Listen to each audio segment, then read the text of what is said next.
from the year 1966 in the Patriot News. It's no headline, it's just a bowling article, a periodic bowling article, that is. Bowling a 300 game is certainly an occasion, no matter where it happens. But when it is rolled in Hanover, it sends memories flying like fractured 10 pins. For Big Phil Staub, perhaps it only sent him back to that 279 game in 1963, or maybe the day he bowled his first competitive line in 1961 in a Hanover Industrial League. But the 27-year-old McSherrystown kegler is a Johnny-come-lately to Hanover bowling lanes. When the strapping 6'4", 265-pound bowler laid his 12 strikes end-to-end earlier this month, he sent veteran witnesses hearkening back 30 and 40 years ago. His father-in-law, Bob Weller, went back over 30 years to tick off only 2 other perfect lines by Hanover keglers. The first one was by the late Merle Dutch Siebert, he recalled. It was in the early 30s when everybody was switching over to 10 pins. They had put 4 lanes up over Murphy's 5 and 10, but they fell through in the Depression, and the Republican Club bought the alleys and moved them to Carlisle Street. Dick Pence rolled the other one in 1961 at Clearview Lanes, and Phil's game is only the 3rd ever in Hanover as far as I can remember, and I've been bowling in 4 or 5 leagues a week for more than 30 years, Weller said. Duckpins and a few sets of candlepins took a beating from Hanover bowlers 40 to 50 years ago. Teams traveled to York, Harrisburg, and into Maryland.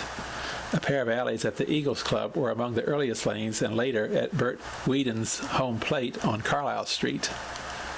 At one time, duckpins were all they had around here, remember George Norwig, a veteran of some 45 years of bowling. Norwig reached back to the days when he set up duckpins and an occasional line of candlesticks at Cy Albaugh's Hotel. Now the site of Fisher's stationery store, Albaugh's featured a pool room and 4 bowling alleys. To date the era a little better, try wooden bowling balls. We used to take a soda case, nail some carpet on the bottom, fill it with balls, and push it down the alley to clean it, Norwig reflected. They really kept you honest back then when you came up on the foul line.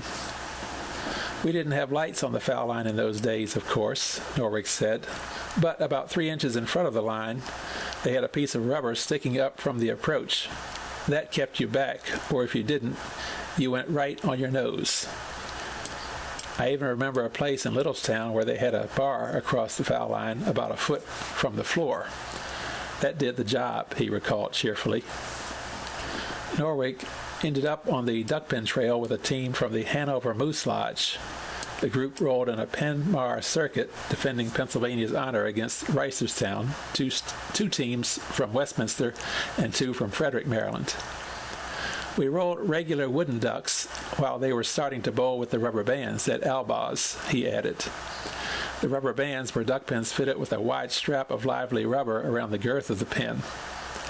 Norwig compared them favorably with today's 10 pins for action and high scoring.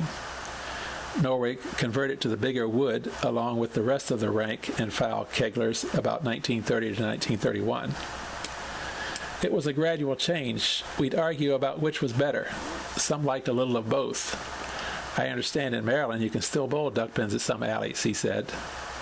He credited the late Conrad Ducky Holm with establishing the 10-pin in the Hanover area.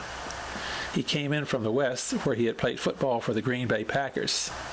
Locally, he played baseball in the crack Blue Ridge League. Holm managed the alleys for a while at Murphy's, and later, when they moved to the Republican Club. He organized the York County 10-Pin League, now an 18-team organization and the oldest bowling league in the county. Today, Hanover keglers pack leagues onto 10 lanes at the Hanover Bowling Center, 14 at Clearview Lanes, and 16 at South Hanover Lanes.